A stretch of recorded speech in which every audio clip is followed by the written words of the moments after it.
Could be a chance here. Goes for the return. It's Neymar!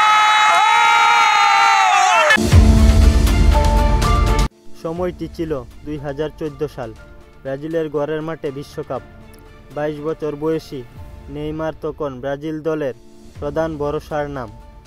কিন্তু quarter ফাইনালে কলম্বিয়ার বিপক্ষে ভয়াবহ একটি ইনজুরিতে মুহূর্তেই সব স্বপ্ন শেষ। পেছনের হাড়ে আঘাত। মাত্র 1 ইঞ্চি দূরে ছিল নেইমারের প্যারালাইজড হওয়ার শঙ্কা। এরপর কেটে গেছে 1 দশক। 2018 ও 22 বিশ্বকাপেও ইনজুরি পিছু ছাড়েনি নেইমার জুনিয়রের। কাঙ্ক্ষিত বিশ্বকাপও হাতে তোলা হয়নি এখনও। তবে 2024 বিশ্বকাপ হতে পারে তার শেষ সুযোগ। নেইমার নিজেও জানিয়েছেন, আমি ফুটবলকে ভালোবাসি, ফুটবলকে অনুভব করি, আমি ব্রাজিলের হয়ে মাঠে নামতে চাই। নেইমারের এই কথায় নতুন করে স্বপ্ন উঁকি দিচ্ছে ব্রাজিল ফ্যানদের মনে। নেইমার নিজেও শুরু করেছেন কঠোর অনুশীলন, চেষ্টা করছেন তাড়াতাড়ি ফিরে আসার। এবার নেইমারের ফিরে আসার মঞ্চ প্রস্তুত করছেন কিংবদন্তি কোচ কার্লো আনচেলত্তি।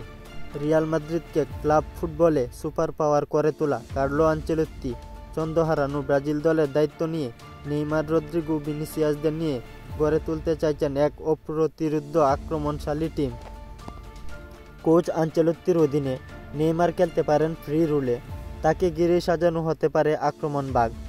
যদি নেইমার ফিট থাকেন, এই ব্রাজিলের সামনে দাঁড়ানো সত্যিই কঠিন হবে। নেইমারের ফিরে আসা শুধু একজন তারকার ফেরাই নয়, এটা ব্রাজিল দলের আত্মবিশ্বাসের ফিরে আসা।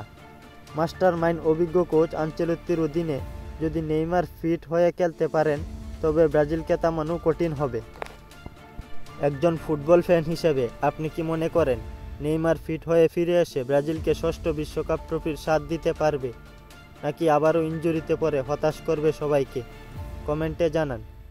খেলাধুলার গুরুত্বপূর্ণ আপডেট পেতে আমাদের চ্যানেলটি সাবস্ক্রাইব করে পাশেই থাকুন। ধন্যবাদ।